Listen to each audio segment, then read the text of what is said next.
Salut à tous, bienvenue sur Fundroid.fr. Aujourd'hui, on se retrouve pour la présentation de nouveaux modèles. Donc, dans un premier temps, ça sera le OnePlus Nord CE5, qui est un nouveau smartphone assez abordable. Et vous verrez qu'il y a des specs particulièrement intéressantes. On va commencer par un petit tour de l'appareil. Donc, au niveau du format, on est sur un 6 pouces 83, donc on est quand même sur une belle dalle, avec un poids quand même assez sérieux. On sent qu'on a un bel appareil dans les mains.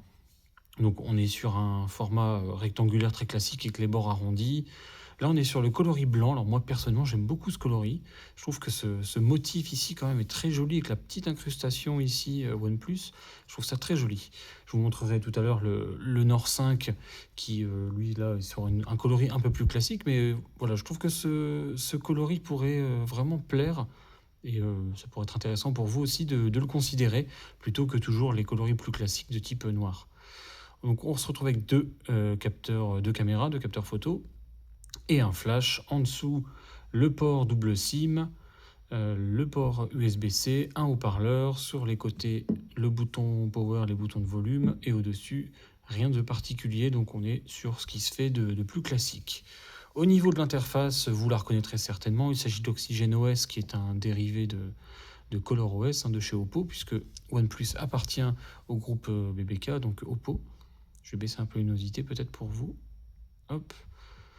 Donc on est sur quelque chose d'assez habituel que vous retrouvez également chez Oppo donc, et chez Realme. Donc pas de grande surprise. On est sur OxygenOS 15, donc sur Android 15, qui est l'équivalent plus ou moins de ColorOS 15. Donc là, on est sur une version 256 Go. On verra les specs après. Il y a une petite particularité ici au niveau de la batterie qui ne vous aura pas échappé, puisqu'on est sur une batterie absolument massive.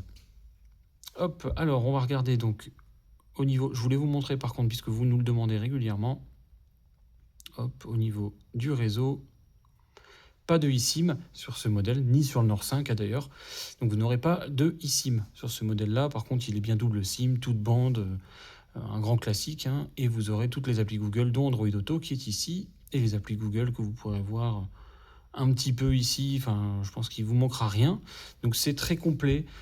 C'est une interface qui a fait ses preuves de toute façon, que ça soit ColorOS, Oxygen ou même Realme UI.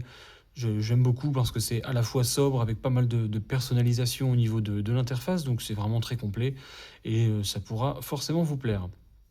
Au niveau de sa fiche, donc chez Fundroid on le propose à 309 € au moment où je tourne cette vidéo. Donc je n'ai pas précisé, mais bon, on est sur une toute petite boîte là. Il n'y a pas grand chose d'autre que le câble, pas de housse, pas de chargeur. Donc le chargeur, comme on vous l'indique, vous pourrez le retrouver chez nous, le chargeur 80 watts.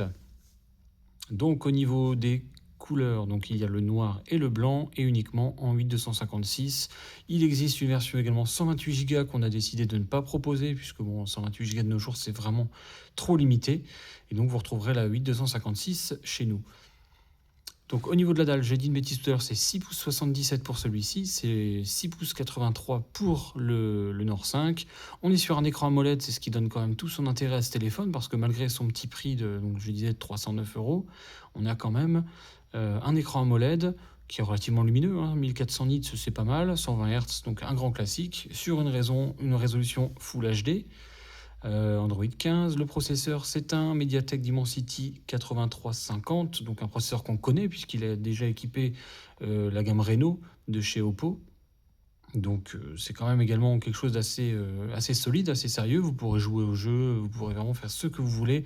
On n'est pas sur un appareil bas de gamme, loin de là. Au niveau des caméras, donc on a un capteur principal 50 millions de pixels de chez Sony et un ultra grand angle Omnivision de 8 millions de pixels. Donc pareil, niveau photo, c'est relativement complet. C'est forcément quelques concessions par rapport à son frère le Nord 5 qui lui a un triple capteur. Mais vous avez déjà de quoi faire des photos assez sympas. La caméra frontale, c'est une 16 millions de pixels de chez Sony, reconnaissance faciale, double SIM, compatible toute bande, Wi-Fi 6, Bluetooth 5.4, NFC, capteur d'empreinte digitale, 7100 mAh de batterie, donc là c'est quand même vraiment massif. En tout cas pour la version que nous on propose, parce que j'ai vu d'autres boutiques qui proposaient une version avec 5200 mAh, donc là vous avez quand même quasiment 2000 mAh de plus. Tout ça pour un poids assez contenu et une épaisseur 8,2 mm, c'est plutôt pas mal. C'est pas le téléphone le plus fin ni le plus léger du marché, mais voilà, il tient bien en main. Et donc je vous disais, dans la boîte, pas de folie, hein, juste un câble USB, la notice et le téléphone, c'est tout. Au niveau de la certification IP, par contre, il n'est pas IP68 ni IP69. Certainement, encore une fois, une petite concession que OnePlus a dû faire par rapport à son rapport qualité-prix, hein, puisqu'on est sur un des téléphones les moins chers au niveau de ces specs-là. Vous avez quand même un très bon CPU et un très bel écran pour son prix, donc voilà, ces petites concessions se comprennent là-dessus, toutes les langues bien évidemment, et tous les services Google. Donc en résumé, un téléphone qui a tout à fait sa place chez le commun des mortels, j'ai envie de dire. Donc pour un utilisateur lambda, vous aurez largement assez de puissance, vous avez une énorme batterie, vous avez un bel écran, un joli petit design, surtout ce coloris blanc. Donc c'est un modèle que je ne peux que vous recommander.